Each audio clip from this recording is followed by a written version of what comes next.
ठंड में मिट्टी का 5 मंजिला ससुराल। अह, कितना धुआं लग रहा है। हाय दैया, कभी कभी तो लगता है चूल्हे में खाना बना बना कर आंखें न खराब हो जाए। मेरी तो जिंदगी बीत गई बहू इस चूल्हे की आंच में, और तुझे लाज भी नहीं लगी ये कहते हुए कि आंख ना खराब हो जाए इस धुएं से। अरे चूल्हे के धुएं से आंखें अच्छी रहती है, मजबूत रहती है। देख रही हूँ छोटी माँ जी, फिर शुरू हो गई। जवानी भर चिप्स के पैकेट खरीद खरीद कर खाए हैं।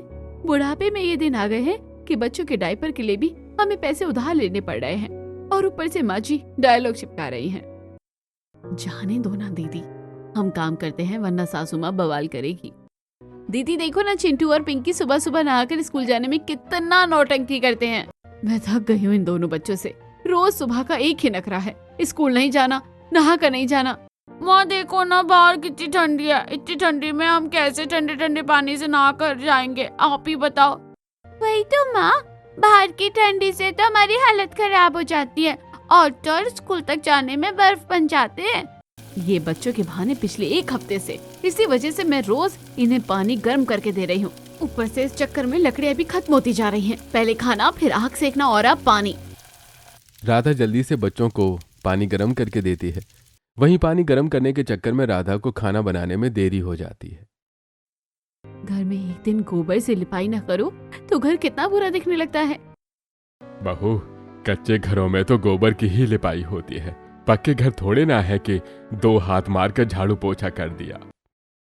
तारा ससुर की बात का कोई जवाब नहीं देती और पूरे घर में झाड़ू लगाती है और फिर गोबर से लिपाई करती है। सारी बहुएं सुबह 5 बजे उठकर ही घर के कामों में लग जाया करती हैं, जिससे दिन में काम खत्म होने तक वो सब काफी थक जाती हैं।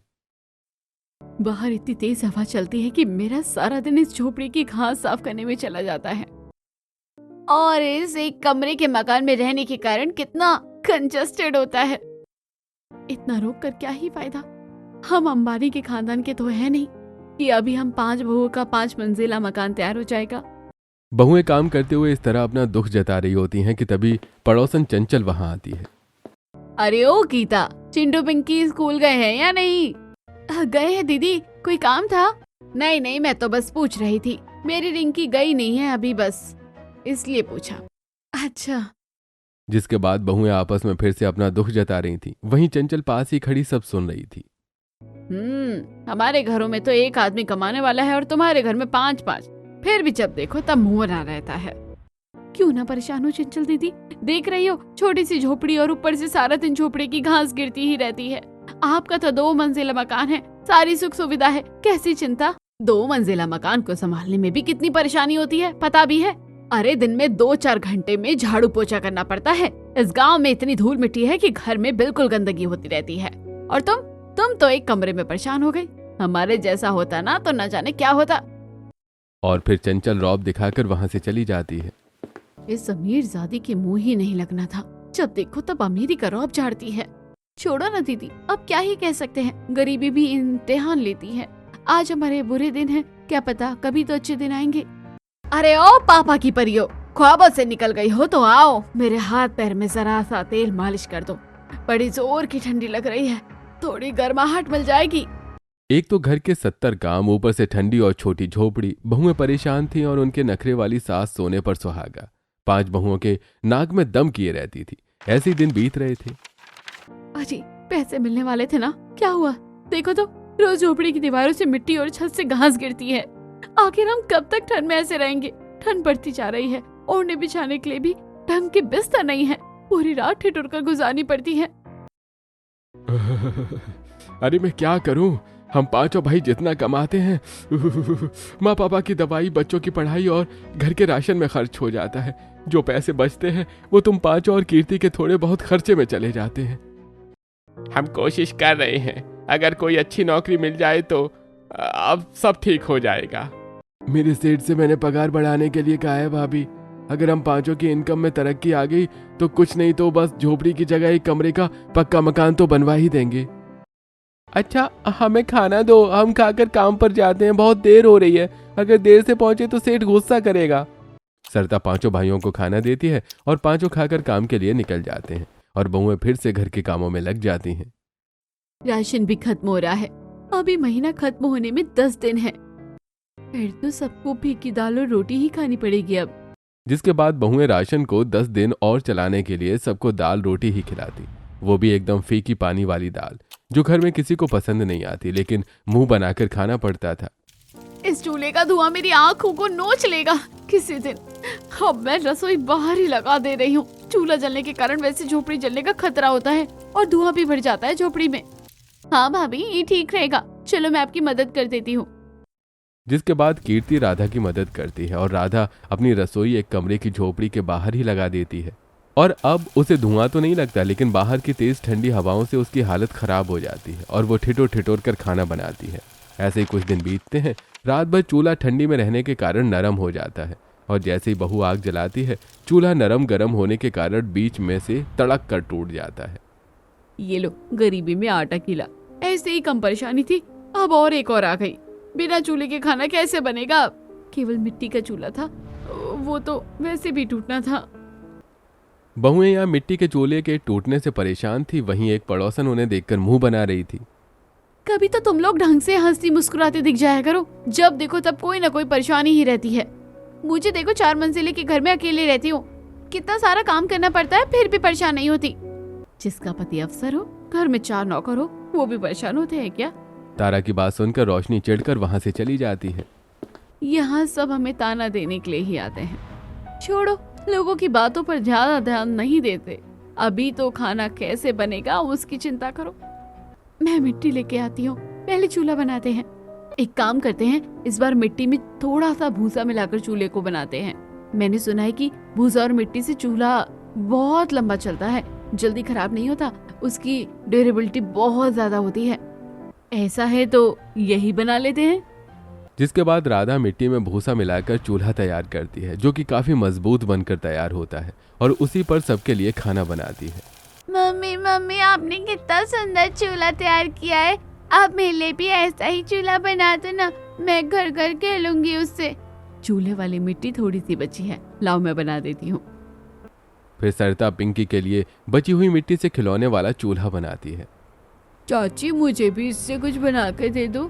बेटा, अब तेरे खेलने के लिए क्या बनेगा इससे? कुछ नहीं तो एक घर ही बना दो। सरिता कुछ समय सोचती है, जिसके बाद वो कुछ लकड़ियां लाकर घर का सांचा तैयार करती है और उसके ऊपर मिट्टी और घास डालकर घर बनाती है। अरे वाह चाची, ये तो बहुत ही प्यारा है। हमारे पास तो अब खेलने के लिए एक और घर भी हो गया है। चिंटू अपना मिट्टी का खिलौना घर पाकर काफी ज्यादा खुश था। ऐसे ही दिन बीत रहे थे। पतियों की कमाई बढ़ तो नहीं रही थी, लेकिन घटनी शुरू हो चुकी थी। वो जहां काम करते थे वो फैक्ट्री लॉस में जा रही थी, जिससे उनको अब काम बहुत कम ही दिहाड़ी मिलती थी, जिस कारण अब पांचों भाई बहुत परेशान रहने लगे थे। और एक शाम जब सभी ठंडी से परेशान घर में बैठे ठिठुर रहे थे और तेज हवाएं बह रही थीं, एक तेज हवा का झोंका आता है, जिससे झोपड़ी की छत उड़ जाती है और जाकर दूर गिरती है। हे भगवान, पहले ही पैसों की तंगी है और अब ये परेशानी आनी जरूरी थी। सभी अब बहुत ही ज्यादा परेशान हो जाते हैं। खुली छत के नीचे रहना काफी मुश्किल था। झोपड़ी काफी पुरानी हो गई थी। रात भर हवाएं तेजी से बह रही थीं, जिसके कारण रात भर में झोपड़ी की दीवार भी गिर जाती है और ठंड से रात भर कोई सोता नहीं, जिस कारण दीवार गिरते समय सभी अलर्ट होते हैं और उनकी जान बच जाती है। लेकिन अब उनके पास रहने को घर नहीं था। आस पड़ोस वाले भी मदद करने की बजाय ताने दे रहे थे। अरे, हमने कितनी दफा कहा कि घर बनवा लो, पांचों बेटे कमा रहे हैं, लेकिन किसी ने सुना नहीं। अब रहो बिना छत के, तब समझ आएगा। सुगंधा बहन और श्रीराम भाई साहब की हालत देखकर काफी ज्यादा दया आ रही है, लेकिन क्या कर सकते हैं, इनकी हालत भी इन्हीं की वजह से है। पहले हमारे पास कुछ नहीं था, मेरे पति बेटे ने मेहनत करके आज 3 मंजिला घर बना लिया और देखो, इनकी एक झोपड़ी थी वो भी उड़ गई हवा में। बहन, मदद नहीं कर सकती तो बुराई भी तो मत करो। हमारे हालात का मजाक उड़ा रही हो, चली जाओ यहाँ से, हमें किसी की जरूरत नहीं है। अरे, हम तो चले जाएंगे, लेकिन याद रखना, पड़ोसियों के सिवा कोई नहीं आएगा मदद के लिए। इतना कहकर सारी पड़ोसनें वहां से चली जाती हैं। सबकी सब ताने देने आई थी। अगर ऐसी होती है मदद, तो हमें नहीं चाहिए मदद। ऐसी ठंड में ठिठुर कर बहुओं का सारा दिन बीत जाता है और बिना कुछ खाए पिए सबकी हालत भी खराब हो रही थी। सभी बस फटी पुरानी रजाइयां ओढ़े उसी से जैसे तैसे अपने आप को बचाने की कोशिश कर रहे थे। ऐसे ही 2-3 दिन बीत जाते हैं। अब बच्चों को और घर वालों को सर्दी खांसी बुखार आना शुरू हो जाता है। दीदी, अब हमें कुछ करना होगा, ऐसे रहा तो हम इस ठंड में मर जाएंगे। हाँ, तुम सही कह रही हो देवरानी जी। तभी राधा की मौसी का उसे फोन आता है। अरे ओ राधा, तेरे यहाँ गाय थी ना, मैंने 2 ट्रॉली भूसा भिजवाया है, काम आएगा, रख ले। लेकिन मौसी वो गाय तो। अरे रख ले भाई, पैसे नहीं चाहिए मुझे, यहाँ भूसा क्या होगा, और बेचने पर दाम भी नहीं मिलते, तो सोचा अपनी बहन की बेटी की ही मदद कर दूं। चलो रखती हूँ, काम है बहुत। मौसी ने 2 ट्रॉली भूसा भिजवाया था। अब राधा को समझ नहीं आ रहा था कि भूसा का वो करें क्या। ठीक है मौसी जी, भेज दो। ठंडी में सांप सूंघ गया क्या बहू? माँ जी, मौसी का फोन था, हर साल की तरह इस साल भी 2 ट्रॉली भूसा भिजवाया है। उन्होंने कहा है गाय के लिए, और उन्होंने मेरी बात भी नहीं सुनी कि गाय को गुजरे हुए तो 4 महीने हो गए। अब भूसा कैसे खिलाऊं, यहाँ तो रखने की भी जगह नहीं है। भूसा कुछ ही घंटों में घर आ जाता है और बहुएं उसे घर के मलबे के पास ही खाली करवा देती हैं। दीदी देखो, अब हमें कुछ जुगाड़ करना पड़ेगा, वरना ठंडी से हम जम जाएंगे। देखो तो चिंटू और पिंकी की तबीयत खराब हो रही है। इस भूसे से तो इतने पैसे भी नहीं मिलेंगे कि हम इसे बेचकर घर किराए से ले सके। सारी बहुएं कुछ सोचने लगती हैं। तभी झोपड़ी के मलबे के पास पड़े मिट्टी और भूसे से बने छोटे से खिलौना घर पर सभी की नजर जाती है और पांचों बहुओं के मन में एक साथ वही एक ही ख्याल आता है। मिट्टी का घर बनाए, मैं भी यही बोलने जा रही थी, और मैं भी, यही बेस्ट ऑप्शन है फिलहाल।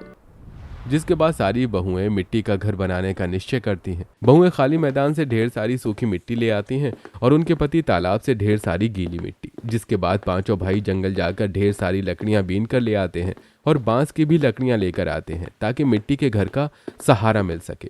जिसके बाद पांचों पति झोपड़ी के मलबे को वहां से साइड करते हैं और पांचों बहुएं मिलकर नए मिट्टी के घर की नींव रखती हैं। जिसके बाद मिट्टी में भूसा सान कर मिट्टी का घर बनाना शुरू करती हैं। दीवारों में सपोर्ट के लिए बीच बीच में लकड़ी भूसा चिपका देती हैं ताकि दीवारें मजबूत हो जाएं और पांचों बहुएं बेटों के दिन भर की मेहनत के बाद मिट्टी का एक पक्का और बड़ा सा कमरा बनकर तैयार होता है। मिट्टी में भूसा मिला होने के कारण कमरा काफी गर्म था और अब सभी घर के अंदर आ जाते हैं। हमारे सारे बर्तन भी खराब हो गए हैं, नए बर्तन मंगाने पड़ेंगे, उसके लिए पैसे लगेंगे। वैसे मिट्टी के बर्तन भी काफी अच्छे होते हैं। मैं तो सोच रही हूँ दीदी, क्यों ना हम मिट्टी के बर्तनों में ही खाना बनाया करें। बनाना ही पड़ेगा क्योंकि पुराने बर्तन भी सब खराब हो गए हैं मलबे में दबकर। जिसके बाद दोनों बहुएं मैदान से लाल मिट्टी लाकर लाती हैं और बहू उसे अच्छे से छानकर बारीक मिट्टी को अच्छे से सानकर उससे ढेर सारी कटोरी, गिलास, कुल्हड़, जग और पानी पीने के लिए छोटे छोटे मिट्टी के मटके, पानी स्टोर करने के लिए बड़ा मटका, वहीं मिट्टी का कुकर, पतीला, तवा, बतोई, कढ़ाई और ढेर सारे बर्तन बनाती हैं। अरे वाह बहू, ये देखकर तो यकीन ही नहीं हो रहा कि ये सारी चीजें तूने बनाई हैं। बहुत बढ़िया बहू, अब जल्दी से बस बहुओं कुछ बना दो, बहुत तेज भूख लगी है। मैंने कुछ मिट्टी के बर्तन इन्हें दे दिए थे बाजार में जाकर बेचने के लिए, बस वो बेचकर आ ही रहे होंगे। श्याम बाजार में मिट्टी के बर्तन बेचने गया था। उसके सारे बर्तन बिक जाते हैं और उन्हीं पैसों से वो घर का राशन लाता है। आज तो कमाल हो गया, बाजार में सभी को तुम्हारे बनाए हुए मिट्टी के बर्तन काफी ज्यादा पसंद आए। देखते ही देखते सबके सब बर्तन बिक गए। खास करके मिट्टी का कुकर बहुत पसंद आया लोगों को। लोग लाइन लगाकर ले रहे थे बर्तन। ज्यादातर लोग कुकर की ही डिमांड कर रहे थे। ये लो राशन और सब्जी, अब बढ़िया से कुछ बना दो आप लोग जल्दी से। आज बहुत दिनों से ढंग का खाना नहीं खाया। बस कुछ ही देर में खाना तैयार हो जाएगा जेठ जी, चिंता मत करिए। अब पांचों बहुएं काम में लग जाती हैं। एक बहू आटा लगाती है, दूसरी सब्जी काटती है और एक एक बहू चूल्हे के पास बैठकर दाल, चावल और बाकी का खाना बनाती है। वहीं 2 बहुएं नदी किनारे जाकर मटके में पानी का भरकर लाती हैं। सभी साथ बैठकर खाना खाते हैं। वाह मम्मी, आज कितना बढ़िया खाना बनाया आपने। आज तो खाने में मजा ही आ गया। बस ऐसा ही खाना बनाया करो। हाँ मम्मी, भाई ऐसा ही कह रहा है। आज का खाना वाकई में बहुत ही टेस्टी है। सभी खाना खाकर सोने चले जाते हैं। घर एक ही कमरे का था जिसके कारण इतने सारे लोगों को सोने में अभी भी बहुत दिक्कत हो रही थी और घर में बिस्तर तो था ही नहीं, जिससे अब बहू फिर से परेशान हो जाती है। माँ जी के कमर में दर्द रहता है, हम माँ जी के लिए मिट्टी और भूसे का बेड बना देते हैं। उसके ऊपर भूसे से कोटिंग करके पहरा का गद्दा लगा देंगे और हमारे लिए हम मिट्टी का स्लीपिंग बैग तैयार कर लेते हैं जिसमें घुसकर हम आराम से सो सकेंगे। हाँ, ये आइडिया अच्छा है।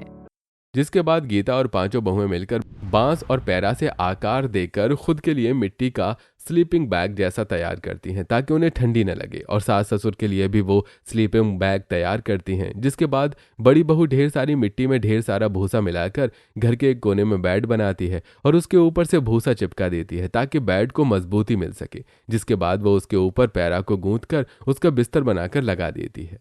लो माँ जी, आपका बेड तैयार हो गया और उसके ऊपर का बिछौना भी। इससे आपको ठंड नहीं लगेगी और पैरा के बिछौने से आपकी कमर को भी गर्माहट मिलती रहेगी। मैं हमेशा तुम लोगों को ताना देती थी, लेकिन मेरी बहुएं ही लायक निकली। अब घर वाले आराम से अपने मिट्टी के स्लीपिंग बैग में सोते, वहीं सास ससुर अपने गर्म बिछौने पर सोते। अब बहुएं घर में मिट्टी के चूल्हे पर मिट्टी के बर्तनों में ही खाना बनाती, जिससे घर वालों की सेहत भी धीरे धीरे सुधरने लगती है। वहीं फैक्ट्री लॉस में होने के कारण बंद हो चुकी थी, जिसके कारण बहुएं मिट्टी के बर्तन बनाती और उनके पति बाजार में उन्हें बेचते, जिससे उनका घर चल रहा था। और फिर सुबह सुबह, चाची मैं ठंडे पानी से नहीं नहाऊंगा, मुझे ठंडी लगती है, मैं गर्म पानी से ही नहाऊंगा। जब देखो तब गर्म पानी, गर्म पानी, गर्म पानी। इसके लिए अब अलग से चूल्हा बनाओ। इसके पानी के चक्कर में लकड़ियां तो जलती ही हैं, लेकिन समय भी बहुत जाता है और फिर टिफिन देने के लिए भी लेट हो जाता है। दीदी, हम ऐसा जुगाड़ नहीं कर सकते क्या कि पानी अपने आप ही गर्म होता रहे और बच्चे आराम से नहा ले? हमारी पड़ोसन कमला काकी के यहाँ पर है ना वो पानी गर्म होने वाला गीजर, उससे डायरेक्ट शावर में पानी आता है, गर्मा गर्म, कोई टेंशन नहीं। हम भी वैसे ही गीजर बना सकते हैं। जिसके बाद चांदनी मिट्टी से एक बड़ा सा नांद जैसा मटका बनाती है और चूल्हे के कोयले निकालकर उसके ऊपर मटका रखती है। फिर मटके में नदी से ढेर सारा पानी लाकर भरती है और एक छोटा मीडियम साइज मटका बनाकर उसमें कपड़ा बांधती है और लकड़ी की मदद से हवा में लटका देती है और उसमें ढेर सारे छेद भी कर देती है और पानी गर्म हो रहे मटके को पाइप की मदद से दूसरे मटके से जोड़ देती है। जैसे ही हवा में लटके मटके का नल चालू करो, उसमें से गर्मा गर्म पानी नीचे गिरता, जैसे शावर का पानी। बच्चे आराम से उसमें नहा लेते हैं। माँ, आपका ये जुगाड़ तो काफी अच्छा है, मुझे बहुत पसंद आया। आपका ये जुगाड़, मिट्टी का शावर और गीजर दोनों के एक साथ। अगर ऐसा ही मिट्टी का हीटर बन जाता तो मजा आ जाता। घर में दिन में और शाम में जो ठंडी लगती है उससे भी आराम हो जाता। जिसके बाद पांचों बहुएं हीटर का जुगाड़ करती हैं। वो एल्यूमिनियम की शीट लाकर उसे मिट्टी से कवर करती हैं ताकि ऊपर से वो गर्म या करंट ना लगे। जिसके बाद वो एल्यूमिनियम के उस चौकटे शीट के अंदर कॉइल डालती हैं और धीरज उसकी वायरिंग करता है, जिसमें बहुओं का जुगाड़ू हीटर चालू हो जाता है। जैसे जैसे बिजली से कॉइल जलती, एल्यूमिनियम शीट से भी गर्माहट निकलती है और थोड़ी देर में घर एकदम गर्म हो जाता है।